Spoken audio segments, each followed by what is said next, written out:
अस्सलाम वालेकुम students, I am Nimisha Saeed, your on screen chemistry instructor from tutoria.pk। Students start करते हैं exercise of chapter number 5 that is liquids. MCQ से start लेते हैं। Choose the correct answer.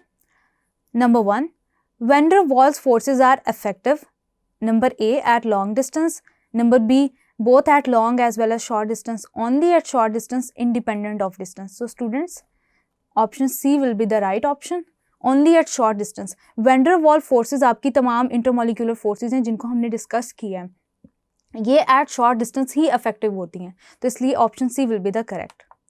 Which one of the following forces are called as London forces? Iron dipole forces, dipole induced dipole forces, dipole forces या dispersion forces. So the other name for London dispersion forces is the dispersion forces. तो option D will be the right one.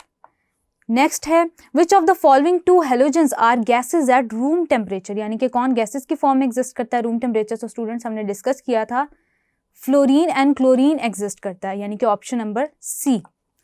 Intermolecular forces are of number A 2 types, 3 types, 4 types, 5 types. So intermolecular forces are of 5 types as we discussed. Thermostat. Thermostat is an instrument which increases the temperature, decreases the temperature, maintains the temperature or fluctuates the temperature. Students, option C will be the right one, maintains the temperature. Students, thermostats को radiators के अंदर मुख्तलिफ electrical devices के अंदर हम use करते हैं for maintaining the temperature. Scientists who discuss the phenomenon of viscosity is Poissonille. Option number A. Newton भी नहीं है, फ्रिट्ज ने लंडन डिस्पर्जन फोर्सेस को डिस्कस किया था और वेंडर वॉल ने वेंडर वॉल्स फोर्सेस को। The distillation under reduce pressure is called as fractional distillation, vacuum distillation, steam distillation और प्रेशर डिस्टिलेशन। तो स्टूडेंट्स हमने डिस्कस किया था option number B, that is vacuum distillation. The unit of surface tension is newton per metre square, 760 millimetre mercury Newton square पर metre. तो 760 millimetre mercury तो हम पहले रूल आउट है क्योंकि ये प्रेशर का यूनिट है। Newton per metre is the right choice. The intermediate phase lying between the solid phase and the normal liquid phase is called as liquid crystals, that is option B. In which of the following are the particles are the most disordered? यानी कि molecules किस कदर disordered हैं?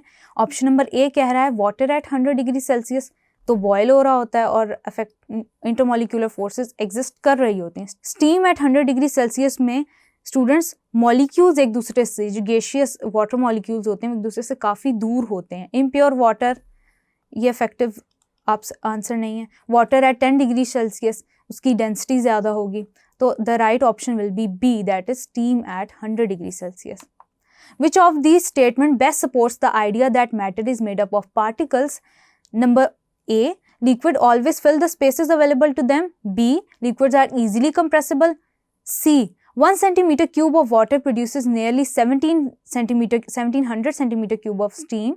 D, if a bottle of perfume is opened, the smell spreads quickly. Students, जो option number D है वो diffusion से related है। Diffusion of gases, 1 centimetre cube of water इतनी स्टीम प्रोवाइड करेगा, ये पॉसिबल नहीं है। Liquids are easily compressible. Students, ऐसा नहीं है, हमने डिस्कस किया था कि इफेक्ट ऑफ प्रेशर बहुत ही मिनिमल या नेग्लिजिबल होता है। Liquids always fill the spaces available to them, ये आइडिया बेस्ट सपोर्ट करता है। Which of these processes involve a weakening of attraction between particles? Condensation weakening नहीं करता, मॉलिक्यूल्स अगेन अपनी लिक्विड स्टेट में चले जाते हैं। फ्रीजिंग भी नहीं करता, क्रिस्टलाइजेशन में सॉलिड बनता है हॉट सैचुरेटेड सॉल्यूशन से। Evaporation leads to the weakening of attraction, यानी कि इंटरमोलिकुलर फोर्सेस वीक होती हैं, तो option D. A liquid is thought to be pure ethanoic acid, यानी कि acetic acid. Which of the following is the best way to testify its purity? A option कह रहा है कि आप बॉइलिंग पॉइंट मेजर कर लें कि प्योर है आपका कंपाउंड के नहीं। बी कह रहा है कि आप इथेनॉल से रिएक्ट करवाएं। अगर हम इथेनॉल से रिएक्ट करवा देंगे एसिड को तो एस्टेरिफिकेशन रिएक्शन हो जाएगा, एस्टेरिफिकेशन जिसका कोई ताल्लुक नहीं है प्योरिटी से, एक नया कंपाउंड बन जाएगा। Burn it completely in oxygen, ये कंबशन हो जाएगी। ये भी एक केमिकल रिएक्शन ही हो गया। Dehydrate it with concentrated sulphuric acid, ये भी पॉसिबल नहीं है। तो option number A is the right one, यानी कि हम प्योरिटी टेस्ट करने के लिए बॉइलिंग पॉइंट मेजर करते हैं। बॉइलिंग पॉइंट जितना एक्यूरेट होगा, इट मीन्स आपका कंपाउंड उतना ज़्यादा प्योर है।